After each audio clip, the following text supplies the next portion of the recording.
রোজার কাফফারা স্বরূপ ফিদিয়া কতটা দিতে হবে? একজন মানুষ একটা রোজার পরিবর্তে অর্ধ সা ফিদিয়া দিবে। নুস সা, এক সা কত? এক সা পরিমাণ কত কেজি? 1.5 কেজি মতো।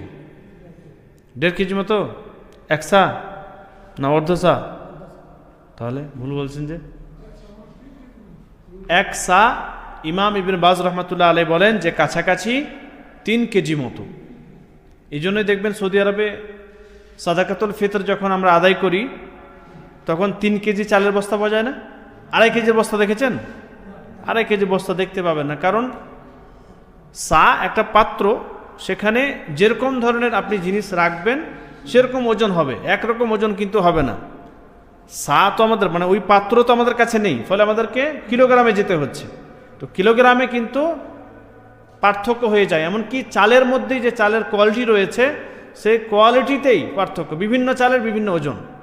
কেন এরকম হয়? কিছু কিছু চাল আছে যেটা জায়গা বেশি নেই কিন্তু ভারী কম, কিছু চাল আছে যেগুলো মোটা চাল, ওজনও বেশি এবং জায়গা বেশি নেই। তো এরকমভাবে পার্থক্য যায়। চালের মধ্যে যদি পার্থক্য হয় তাহলে অন্যান্য যে সমস্ত জিনিস, ধরেন কেউ যদি প্রধান খাদ্য কারোর গম হয়, মানে চাল আটা হয়, রুটি খাওয়া আটা যদি হয় তাহলে তাকে গম রাখতে হবে। গম রাখলে কিন্তু চালের সমান ওজন হবে না।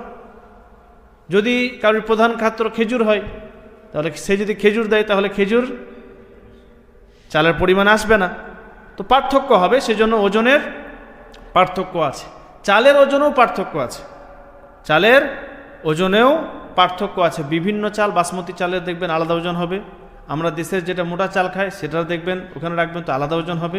আমেরিকি চাওয়াল সেখানে আলাদা ওজন হবে। মাসরি চাওয়াল তাতে দেখবেন আলাদা ওজন হবে, একরকম আসবে না। সে কারণে ওলামাদের ইখতিলাফ হয়েছে বা মতানৈক্য হয়েছে বা আলাদা আলাদা মত পাবেন। কেউ বলবেন দেখবেন যে কেউ বলছেন যে 2 কেজি 600 গ্রাম, কেউ বলছেন 2.5 কেজি, কেউ বলছেন 2 কেজি 200, কেউ বলছেন কাছাকাছি 3 কেজি, যেটা ইমাম ইবনে বাজ রহমাতুল্লাহ আলাইহি বলেন।